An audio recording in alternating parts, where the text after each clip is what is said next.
Before we get into my story, make sure to please hit the subscribe button. It means the world to me. This is the following part to my story. If you haven't seen the previous one, you should click here and watch the story from the start.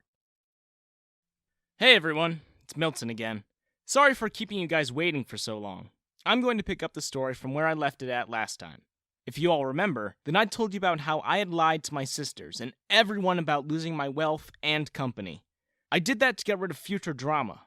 But it seems like drama follows me everywhere I go. What else could be expected when I have such dear sisters who just love to see me in misery? Anyway, I had started going out with Melissa, a girl for whom I had genuine feelings. And it turned out that she was my business partner's sister. Her brother James blew off my cover in front of my sisters, unknowingly. And obviously, Natalie and Kristen were mad because of this. So, to get back at me, they sabotaged my image in front of Melissa and James, ruining both my love life and my business prospects.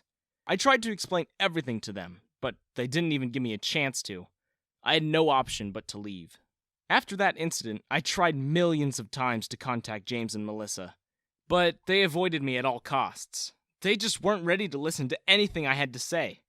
My sisters brainwashed them really well, and was now working their strings as they liked. James was one of my most important business partners. You can say that almost 80% of my company was reliant on him. And now that he hated me, he drew back his hand. My company started going down the drain.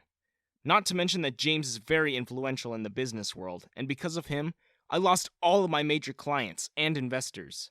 Everything started going downhill. This was not all. He even started suing me left and right for no reason at all. He fabricated some false evidence papers for these lawsuits. Even if I wanted to convince any client, it wasn't possible anymore, because now, I was a fraud in everyone's eyes. And if you thought that this was all for the hardships I had to endure, then you couldn't be more wrong.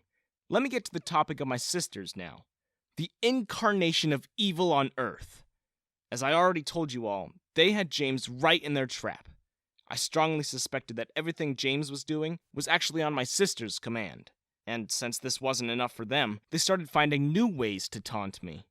I started receiving love letters in my mail. At first, I was unsuspecting about it, because I really never thought that they would go to such lengths just to mock me. But man, they did.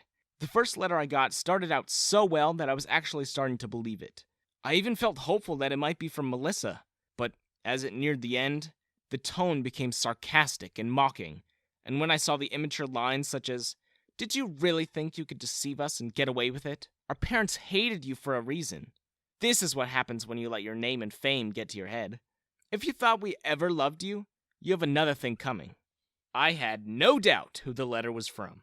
And then, the saga of such letters continued. I really don't know what they were trying to accomplish by it. I had hit the rock bottom already. Nothing they did could make me feel worse than that, to be honest. Later, I even got to know that Natalie and Penny had found a sugar daddy. I knew this guy. He was a big name in the business world. But his personality sucked. And he had a seemingly weak ego. So he probably felt the sense of a heroship by rescuing the damsels in distress that my sisters pretended to be. I swear, I almost gagged at this whole thing. How did my sisters always manage to find such people? I had to give it to them. They had an eye for catching their prey. A stupid prey that they could easily leech off of. Anyway, so while this was happening, I had obviously gotten into a lot of trouble on the financial side.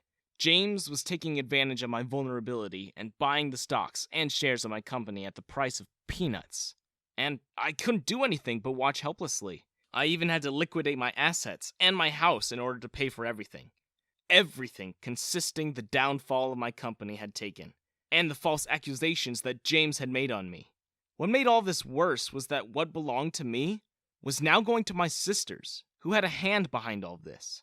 As I said, James was their puppet, to be used as they pleased. I had to eventually move out of my house and rent a small one-bedroom apartment in a very crappy area of the city. But that was all my budget allowed. I had to compromise. I started surviving on ramen every day and saved every single penny. After what happened in the club, I already had a hunch about these disastrous events. That's why I was quick to apply for various jobs. I had to rely on part-time jobs for some time before I got an interview call from a bank. My interview went really well, but I was offered an intern position. Well, who was I to deny that? Beggars can't be choosers after all. If I had to start from zero again, then so be it. There was no use of dwelling on the past, on what happened, what could have happened, or if there was a way to prevent it. I only had the present and the future. And I was determined to make them working according to my plans. I worked day in and day out, putting every bit of effort and sincerity that I could muster. In no time, I started getting promoted.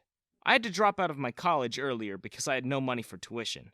But it was funny that how a college dropout like me was rising in ranks in one of the city's biggest banks. Maybe it's because I knew the recipe for success. Hard work and consistency.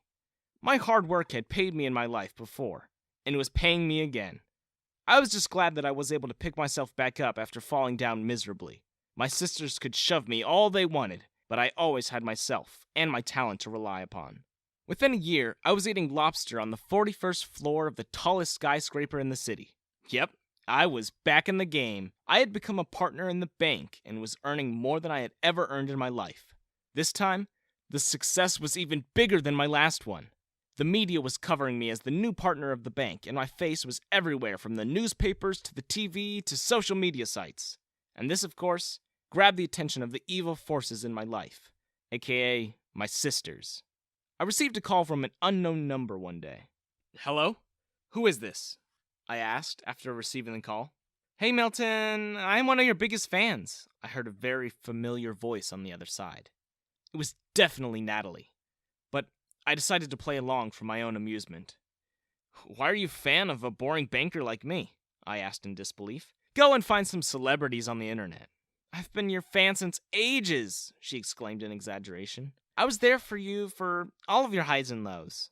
I rolled my eyes. Oh, listen here, Natalie, I started slowly. You weren't there for my lows. You were the reason for my lows. I lost everything thanks to you. And just because I am famous and rich once again, you suddenly decided to call me? Go and do what you do best. Find a vulnerable target. Leech off him and live your life. Just stop freaking bothering me, she gasped. Milton, how can you say that? I am your sister. No matter what happens, our relationship is unchanged. We are siblings, and that's a fact. Now, that's not a good way to talk to your sister who loves you endlessly. I know you think of me as some kind of villain, but trust me, you misunderstand me a lot. I have only ever wished for your well-being, Milton. Sometimes you do annoy me, but I have a big heart. Are you done spewing nonsense? I cut her off. I trusted you once, Natalie, and learned my lesson the hard way. I would have never suffered if I just went through with my plan on the night of that party and handed you to the police. You disgust me, and I don't care about facts. You are not my sister. You are nothing but a nuisance to me. I will report you to the police if you try to call me ever again. And with that, I hung up. Natalie was getting more and more insane as time passed. Sometimes I wonder if she was just delusional or just good at lying. Whatever. I was so done with her. I didn't want her to barge in my life and ruin everything for me again. There was a knock on my office door, and I called the person to come in. It was Beth. Beth was another partner and a shareholder in the bank. She had always been really kind and supportive to me. Even when I was just an intern, she used to be at a senior position, and she always treated me nicely. I remember once when I got in trouble with my manager for something I didn't even do. One of my jealous colleagues had ruined the presentation that I had prepared for a really important meeting, and all the blame fell on me. At that time, Beth was the only person in the whole bank to stand up for me. She even treated me to dinner later to cheer me up. Why? I had asked her that day. Why are you so nice to me? And why do you believe me over everyone else? She had just given me a small smile. Because I see how sincerely you do your work, Milton. And I trust you. I know that good people like you are often put in the spot just because of others' jealousy. You don't have to worry. I will always support you, no matter what. And ever since that day, Beth had been such a good friend of mine. I think that becoming a partner in the bank wouldn't have been possible for me if Beth wasn't by my side every step of the way. And I told this to her every day. This topic is brought up even now as she took a seat in front of me. She shook her head. No, Milton, I'm telling this to you for the millionth time. It was all because of your hard work. I just offended you at times, that's all. Okay, fine, if you say so. I smiled. So what's up? Oh, right, she said. I came here to invite you for the gala night. My eyes widened. You mean the annual gala, which consists of distinguished guests from all over the world? She nodded.